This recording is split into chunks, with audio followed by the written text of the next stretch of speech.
Nilai tukar dolar Amerika Serikat terhadap rupiah terus menunjukkan penguatan dalam beberapa waktu terakhir. Kondisi ini menjadi perhatian berbagai kalangan mulai dari tempat penukaran uang atau money changer, pelaku usaha, hingga masyarakat yang memiliki keperluan transaksi mata uang asing. Di sebuah tempat penukaran uang di Bintaro, Tangerang Selatan, aktivitas penukaran mata uang asing terlihat cukup ramai. Kenaikan dolar memberikan dampak langsung terhadap pola transaksi pelanggan. Penukaran mata uang asing pun meningkat sebesar 10 sampai dengan 20%. Meski begitu, pergerakan kurs yang cepat membuat pelaku usaha penukaran mata uang harus lebih cermat dalam menjaga ketersediaan stok mata uang asing.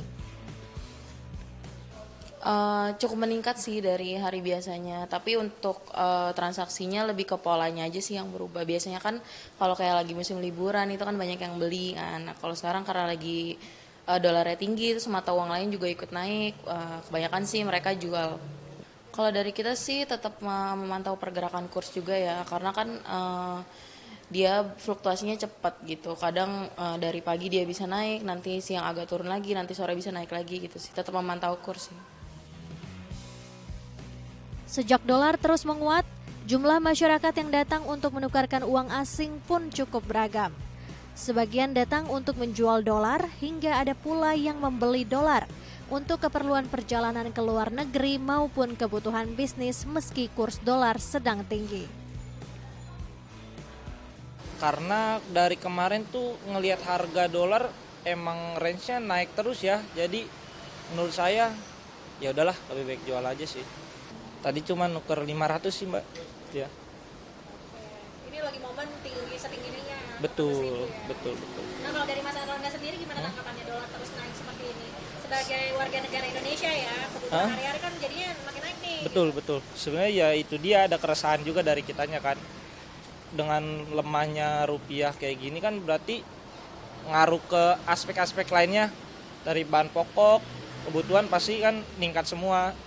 Jadi ya saya harap juga sih cepat membaik kembali lah dalam rupiah ini sekarang di negara kita ini. Ya mungkin tadinya saya udah mau prepare ya minimal $500 lah ya. Tapi sekarang jadi 300 dulu aja. Nanti kalau kenapa-kenapa ya tinggal gesek debit aja gitu, seperti itu sih.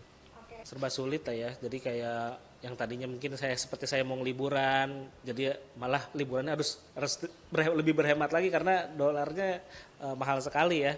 Jadi yang tadinya bisa makan ke beberapa tempat jadi dipotong lah, dipangkas gitu, jadi kemakan ke misalnya tadi 4 tempat jadi ke 2 tempat aja. Jadi kayak harus lebih irit-irit lagi ya karena nilai dolarnya juga tinggi sih. Jadi seperti itu. Terus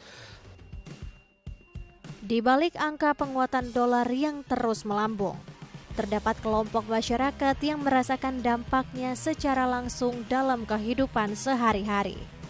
Beberapa yang terdampak adalah pedagang kecil.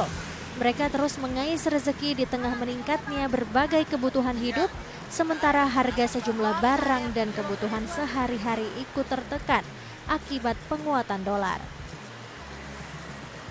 Rasa banget, itu serba mahal, semua mahal, plastik mahal. Udah, semua ya kita kan penjualan sama aja, nggak bisa naik. Kita mau naikin juga orang kadang-kadang kok mahal amat gitu kan. Semua pada naik, ya mau kagak mau biasa kita jual 4.000 jadi 5.000 kadang-kadang gitu juga. Tapi kalau kita untuk ojol-ojol biasa saya jual 4.000-an lah. Bekal pemerintah ya turunin lah harga-harga yang ya model kayak bahan pokok kayak gitu. Kan bahan-bahan pokok sekarang pada naik semua. Tidak hanya pedagang, pengemudi ojek online juga mengaku merasakan dampak dari meningkatnya biaya hidup. Pendapatan yang tidak selalu stabil membuat mereka harus bekerja lebih keras untuk menutup berbagai kebutuhan rumah tangga.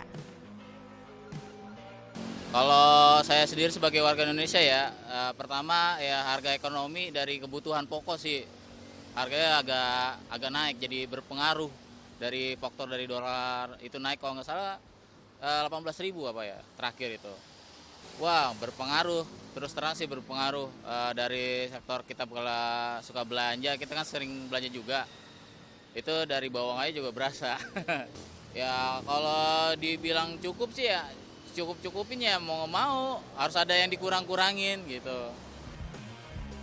Penguatan dolar tak hanya tercermin di papan kurs atau transaksi penukaran mata uang. Di baliknya ada pedagang, pekerja informal, dan masyarakat kelas menengah yang harus menyesuaikan pengeluaran di tengah meningkatnya biaya hidup. Harapan mereka sederhana, agar harga kebutuhan tetap terjangkau dan rezeki yang diperoleh masih mampu memenuhi kebutuhan keluarganya. Lintang Panjaitan, Fajar Agestino, DAI TV.